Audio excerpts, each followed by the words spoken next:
Elara's life was a meticulously curated highlight reel, even if only she saw the behind-the-scenes chaos. Her mornings began not with the gentle hum of a sunrise, but with the jarring symphony of 3 alarms, each a desperate plea to wrench her from a sleep that never felt quite enough. Her phone, an extension of her hand, buzzed relentlessly with emails, social media notifications, and news alerts, each demanding immediate attention. She'd scroll through perfectly filtered lives, comparing her own slightly too messy apartment, her slightly too tired eyes, her perpetually not enough achievements. A pang of inadequacy, sharp and familiar, would twist in her gut. She had a demanding job, a sleek city apartment, and a calendar packed with networking events and fitness classes she rarely enjoyed. Yet, despite ticking every box society deemed successful, a hollow ache persisted, a whisper that said, "Is this all there is?" Happiness, she believed, was a grand destination, a shimmering prize awaiting her at the end of an endless to-do list. She was always, almost, there, almost happy, just one more promotion, one more perfect vacation, one more significant achievement away. Her days were a blur of chasing the next big thing, convinced that true contentment lay just beyond the horizon, a future reward for her relentless effort. One evening, stuck in a traffic jam, utterly drained after a 16-hour day, she glanced out the taxi window. In a small, dusty park, a group of children played, their laughter echoing through the exhaust fumes. One little girl, no older than 5, spun in circles, her arms outstretched, head thrown back, a pure, unadulterated shriek of joy escaping her lips. For a fleeting second, an unbidden warmth spread through Elara's chest. A tiny, almost forgotten spark of something real. She blinked, and the moment was gone, replaced by the blare of a horn. She dismissed it, a cynical thought forming. Must be nice to be so carefree. The contrast was stark. Her frantic, unfulfilled pursuit of an elusive grand happiness versus that pure, effortless, insignificant joy. Then came the crash. Not a car crash, but a career one. A major project, one she had poured her soul into for months, crumbled. Not due to her fault, but a sudden market shift. The devastation wasn't just about the professional setback. It was the chilling realization that even if the project had succeeded, the fleeting high wouldn't have filled the void.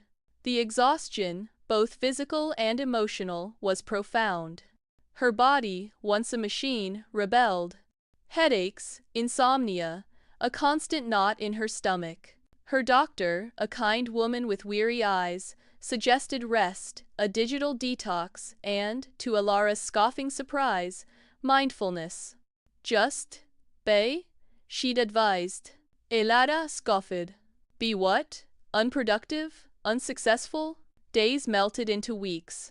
The silence in her apartment, once a rare luxury, became deafening.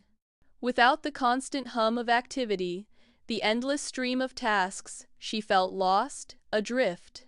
Her identity, so intertwined with her achievements, seemed to evaporate. She tried to fill the void with old distractions, binge-watching shows, ordering excessive takeout, but they felt hollow, leaving her more empty than before. The mirror reflected a stranger, pale, drawn, with eyes that held a deep, unsettling sadness. This was her lowest point, a barren landscape of self-doubt and despair. One afternoon, a small package arrived. It was from her friend, Liam, who had seen her spiraling. Inside, nestled in crinkled paper, was a tiny potted succulent. A simple note was attached. Just water it, and breathe. Elara stared at the humble plant. It was so small, so unassuming. What was she supposed to do with it? Yet, something in its quiet resilience resonated. She placed it on her windowsill, and each morning she'd give it a few drops of water, watching the tiny leaves, noticing how it subtly leaned towards the sunlight. It was a small, tangible responsibility, a quiet act of care that asked for nothing in return but presence. Slowly, tentatively, Ilara started taking short walks, initially just to escape the oppressive quiet of her apartment. Liam had suggested leaving her phone at home, and reluctantly, she tried it. Without the constant pull of notifications, her senses, long dulled by digital overload, began to awaken. She started to see things. The intricate, almost fractal pattern of a fallen leaf, the way sunlight filtered through the canopy of old oak trees, casting dappled shadows on the pavement, the fresh, earthy scent of rain on dry soil after a sudden shower. These weren't grand revelations, just tiny, almost imperceptible observations, like whispers from a world she had forgotten how to hear. She began making her morning coffee with intention, savoring the rich aroma, the warmth of the mug in her hands, the first bitter-sweet sip.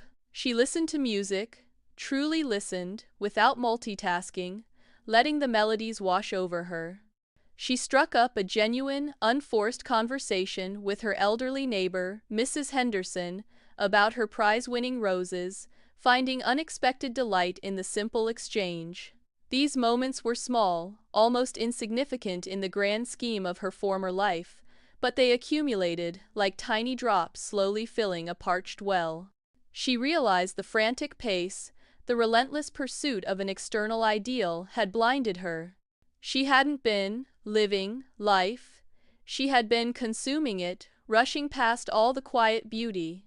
The initial frustration, "Why am I not magically happy yet?" gradually gave way to a quiet acceptance. She understood that happiness wasn't a switch she could flip, but a muscle she was slowly, painstakingly rebuilding. It was about being present, not perfect. It was about appreciating the mundane, not just the magnificent. She learned to be kind to herself on days when old anxieties crept back, gently redirecting her focus, like tending to a delicate garden. Months later, Ilara's life was still busy, still had its challenges, but her approach was fundamentally different. She still strived for success, but it no longer dictated her inner peace. She found joy in the process, in the effort, in the small interactions that once passed her by unnoticed. One evening, she sat on her balcony, watching the sunset paint the sky in hues of orange and purple, a simple cup of herbal tea warming her hands. No phone, no urgent emails, just the vibrant colors, the quiet hum of the city settling down, the gentle warmth of the mug. A profound sense of contentment washed over her. It wasn't the explosive, grand happiness she once chased, but a deep, steady, comforting joy woven into the very fabric of the moment. Happiness, she finally understood, wasn't a destination you arrived at after overcoming all obstacles. It was the journey itself, a tapestry woven from countless small, ordinary moments, often hidden in plain sight. It was about choosing to see, to feel, to appreciate the quiet miracles that make up our lives.